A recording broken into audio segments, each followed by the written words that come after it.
Ready for bed? Yeah? You looked pretty tired all night. I know, you had a bad day at work. I'm sorry.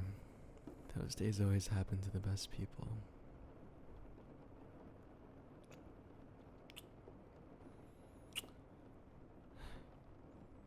So what you got there behind your back? Is that a bedtime story for kids? No, I'm not judging. No, I swear, it's just a little surprising and random. Well, I don't know. I guess I just didn't expect you to pull out a bedtime story. Do you want me to read it to you? Okay, let me see it. The hike she took with Dad. That's a cute name. So, where did you even find this thing? Did you buy it online or at a bookstore or just children's section in the library? Okay, that makes sense. Didn't know you were into reading like that, but we learn as we go. Okay. Anyways, get all nice and comfy under the covers, okay? And if you ever feel like falling asleep, don't force yourself to stay up, okay? You deserve to sleep nice and comfortably, and you know I can always finish it tomorrow. Okay, good. Page 1. Lila tightened the straps on her little backpack. Inside were a sandwich, a water bottle, and the old compass her dad had given her. "Ready, kiddo?" came the warm voice from the doorway. She spun around and smiled. "Ready, Dad." Together, they stepped outside into the cool morning air. The sky was pale blue, and the mountain trail stretched ahead like an invitation. The pine trees stood tall, their needles glittering with dew. Birds hopped branch to branch, singing as if they were welcoming the two hikers. Dad walked beside her, his strides long and steady. "Remember," he said, "hikes aren't about racing to the top. They're about noticing things on the way." "Like what?" Lila asked. "Like that squirrel up there trying to steal a pine cone bigger than its head." She laughed, spotting it. "He's gonna drop it." They kept walking, side by side, the crunch of gravel beneath their boots echoing softly in the quiet woods. The trail soon grew steeper. Lila's legs began to ache, but Dad slowed his pace to match hers. "How much farther?" she asked, puffing. "Still a bit to go," he said, "but let's stop here." He pointed to a patch of purple wildflowers blooming by the path. "See these? They only grow in the summer. Take a good look, because they won't last forever." She crouched, touching the delicate petals. "They're so pretty." Dad nodded. "The mountain always gives you little gifts if you pay attention." They reached the flat stone halfway up. Lila plopped down, pulling out her sandwich. Dad sat beside her, unwrapping his own. "This tastes better out here," she said between bites. Dad grinned. Everything tastes better on a mountain. They chewed quietly, gazing down at the valley. From so high up, the houses looked like tiny toys, the roads like scribbles. "Do you think we could see our house from here?" she asked. "Not yet," Dad said. "From the top, you'll see everything." The path narrowed, twisting between rocks. Lila slipped once, but Dad caught her hand before she could fall. "Careful, kiddo. Big steps now." So she tried. One big step. Another big step. She pretended each rock was a mountain, and she was conquering them. "Big step," she said proudly, hopping onto a boulder. "Big step," Dad echoed, smiling. Whenever her legs grew too tired, Dad crouched down. "Hop on." She climbed onto his back, giggling as he carried her a few yards before setting her down again. Finally, they reached the top. Lila gasped, dropping her backpack. The whole world spread out before them, hills and rivers, fields glowing gold, clouds drifting so close it felt like they could touch them. "It's huge," she whispered. Dad knelt beside her. All of it. That's our valley. That's home. They sat on the rocks and ate the last bites of their sandwiches, watching the sky begin to turn orange and pink. As the sun dipped lower, Dad's voice grew softer. Look at that sunset, Lila. Isn't it something? She turned to smile at him, but the space beside her was empty. No Dad. Just her backpack, her shadow, and the fading sunlight. Her breath caught. A silence pressed in, heavy and gentle, all at once. It felt so real. Every step, every laugh, every word. Lila stood there, staring at the sunset. A breeze brushed against her cheek, warm and tender, almost like a father's kiss. She whispered, "Thank you, Dad." And though he wasn't there, she felt him everywhere. In the wildflowers, in the steady rhythm of her big steps, and in the glow of the sunset that he'd wanted her to see. She began to walk back, her legs tired but her heart steady. She carried the memory of the hike with her, as if he had really been by her side. And maybe, in some way, he had. That night, back at home, Lila placed the compass by her bed. She didn't need it to find her way anymore. She had her father's voice inside her steady, guiding, reminding her, one step at a time, big steps. Because sometimes, love doesn't leave.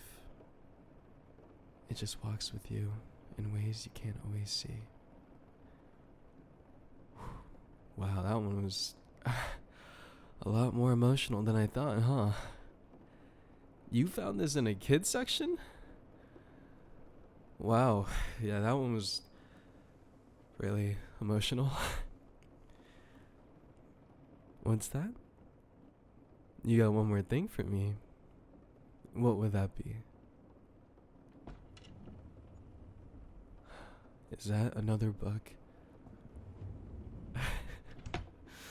Okay, hand it over. Hopefully this time it isn't as emotional. This one is called The Little Star Who Found Her Glow. Okay. Far, far above the earth, past the clouds and past the moon, there was a wide kingdom of stars. Each star had a special glow that made the night sky sparkle like a blanket of diamonds. Some stars shined bright and bold, some twinkled soft and gentle, and some even made patterns we call constellations. But in this kingdom of stars, there's one very small star named Luma. Luma wasn't like the other stars. While they shimmered and danced with light, she could only manage a tiny flicker. At night, when the whole sky lit up, Luma often hid beside big clouds, embarrassed that her glow was hardly visible at all. Don't worry, the moon told her kindly one evening. Every star has her time to shine. You'll find your glow when you're ready. But Luma wasn't so sure. Every year, the stars held a great sky festival where they showed off their brightest glimmers, lighting up the heavens for all the children on Earth to see before bedtime. It was the biggest event in the whole universe, and each star prepared all year for it. But Luma dreaded it. The festival was only 3 nights away, and she still hadn't found a way to shine. What if I'm the only star who can't sparkle? She whispered to herself. That night, she floated quietly to the edge of the sky, where the stars were fewer and lonelier. She thought maybe no one would notice if she stayed far away during the festival. But as she drifted, she heard a soft cry. Down below, in a dark meadow, a little firefly sat on a blade of grass, blinking weakly. Luma leaned closer, curious. What's the matter? Luma asked. The firefly had sighed. I could only glow for a moment at a time. My friends blink so bright and long, but I run out too quickly. The other fireflies leave me behind. Luma felt her heart ache. I know how that feels. My glow is so tiny it's barely there. The firefly looked up. But you're a star. Stars are supposed to shine forever. Luma gave a sad flicker.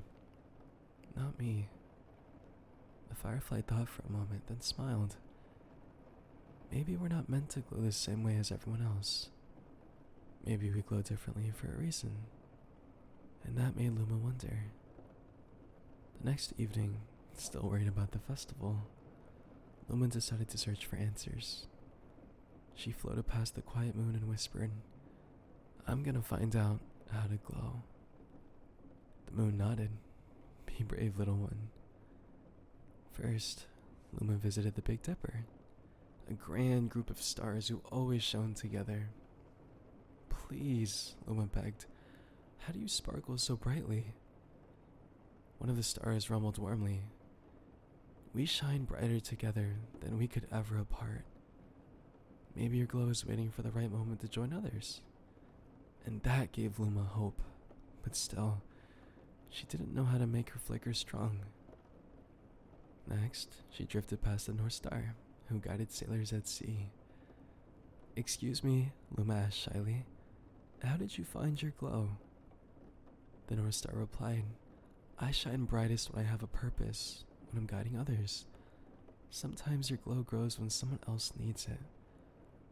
Luma thought of the firefly, and how his eyes lit up when she spoke to him. Could her tiny glow have already helped, even if just a little? On the night before the festival, dark clouds rolled over the earth, lightning flashed, and thunder shook the sky. The stars hid, not wanting to be seen during the storm. But Luma noticed something unusual. Down below, a little boy was standing by his window, hugging his blanket, afraid of the thunder. The storm had covered all the stars, and even the moon couldn't peek through to comfort him. Luma's heart raced. He can't see anyone else. Only me. She tried her hardest to glow. At first, just a flicker. Then another.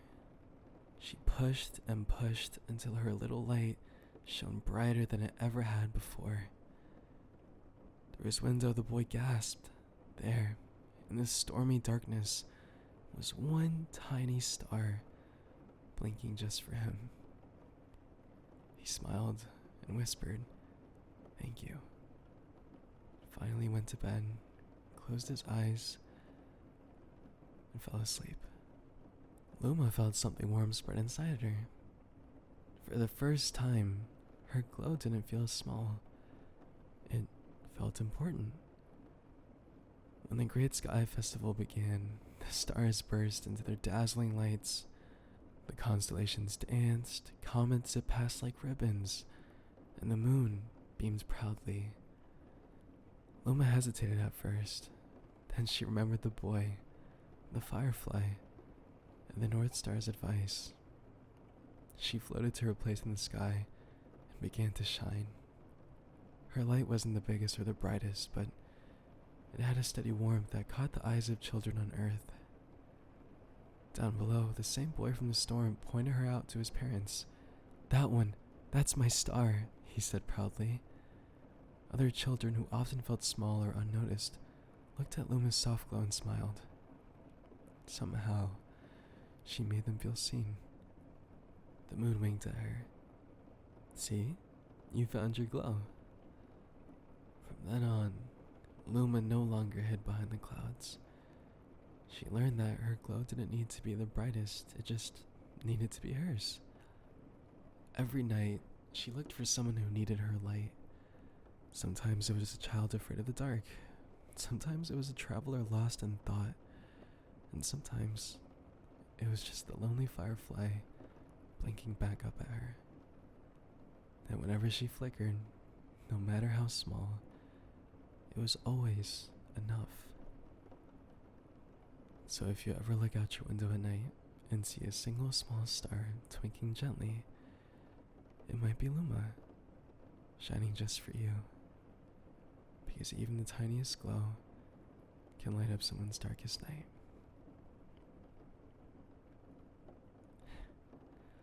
Looks like you did end up falling asleep on me. So cute.